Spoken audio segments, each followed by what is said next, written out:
ঠাকুমা ঝুলি তেঁতুল গাছের শাকচুন্নি অথবা ভূতের গল্প তো অনেকেই শুনেছেন, কিন্তু টমেটো গাছের ভূতের গল্প কি কেউ শুনেছেন? হ্যালো সবাইকে, আমার নতুন একটি ব্লগে আপনাদের সবাইকে স্বাগতম। আসুন সবাই মিলে আমরা একটি টমেটো গাছের ভূতের গল্প শুনি। মানে টমেটো গাছের মধ্যে থাকে, টমেটো গাছের মধ্যে যেদিকে যদি কেউ থাকে কি লুকাতে যায়, সবাই ভাবে যে ওখানে বিড়াল পড়বে, বিড়াল উপর দিয়ে হাঁটে, তো সেজন্য বিড়াল পড়বে বলে সেজন্য সবাই ভয় পেয়ে ওখানে চলে যায়। ভাগ্যিস ওরা যেতে এরকমটা করে, তার জন্য ওদের উপর বেঁচে যায়, নাহলে ওরা জানে না যে তো ওখানে ভূত আছে একটা।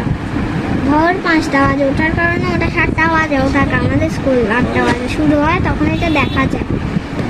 ওই সাদা সাদা ভূত, কালো ছায়া, সাদা ভূত কিন্তু কালো ছায়া, কালো ছায়া কারণে বলে যে এখানে কালো ছায়াটা প্রত্যেক আসলো, বলে যে আমি বললাম যে মনে হয় এখানে একটা ভূত আছে, ওর বলে আমরা এখানে আর ওই দিকে আর যাই না, আমরা ভয় লাগে আমাদের ওখানে যেতে, এমনিতেও জানে না কেউ যে ওখানে ভূত আছে।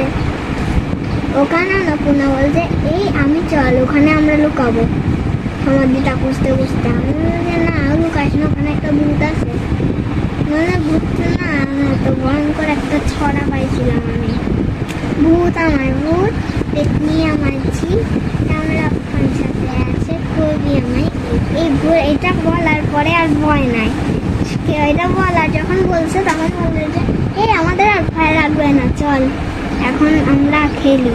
মাঠের মধ্যে খেলার পরে যখন ঘন্টা বাজে তখন আমরা সবাই মিলিয়ে করলাম, তখনও ওই ভূতটা কালো ছায়া সবাই দেখতে পায়, যে ওটার মধ্যে কিছু একটা গন্ডগোল আছে। তারপর বল কাছে গিয়ে দেখে যে ওখানে তো একটা ভূত, আমাদের তো ম্যাম বলে যে ওর কাছে কেউ যাবে না, ওখানে একটা ভূত আছে।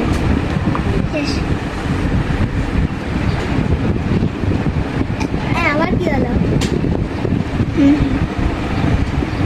ইঁদুরগুলো সকালবেলা হলে না চেঁচু শুরু হয়ে যায়, ভালো লাগে এসব বলো তো, শুধু শুধু চেঁচু করে সকালবেলা হলে খিদা পায় না নাকি ঘুমায় কি জানি।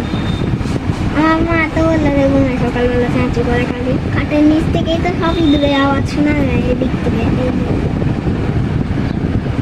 ইঁদুরের চেঁচু করতে করতে করতে করতে রাত্রেবেলা ইঁদুরের জন্য ঘুমানো যায় না, ইঁদুর খালি চারিদিকে ঘুমায়।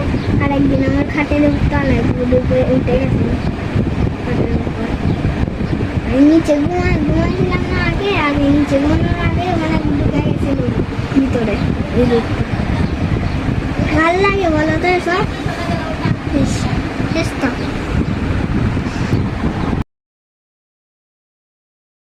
ড্রয়িং করতে করতে কিন্তু আমরা একটি টমেটো গাছের ভূতের গল্প শুনে ফেললাম, আবার সেই সাথে ইঁদুরের গল্পও শুনলাম। নতুন ধরনের ভূতের গল্প শুনতে কিন্তু আমার বেশ ভালো লেগেছে। আপনাদেরও কেমন লেগেছে অবশ্যই কমেন্ট করে জানাবেন, আর ব্লগটি যদি ভালো লেগে থাকে অবশ্যই লাইক, কমেন্ট এবং শেয়ার করবেন। ধন্যবাদ।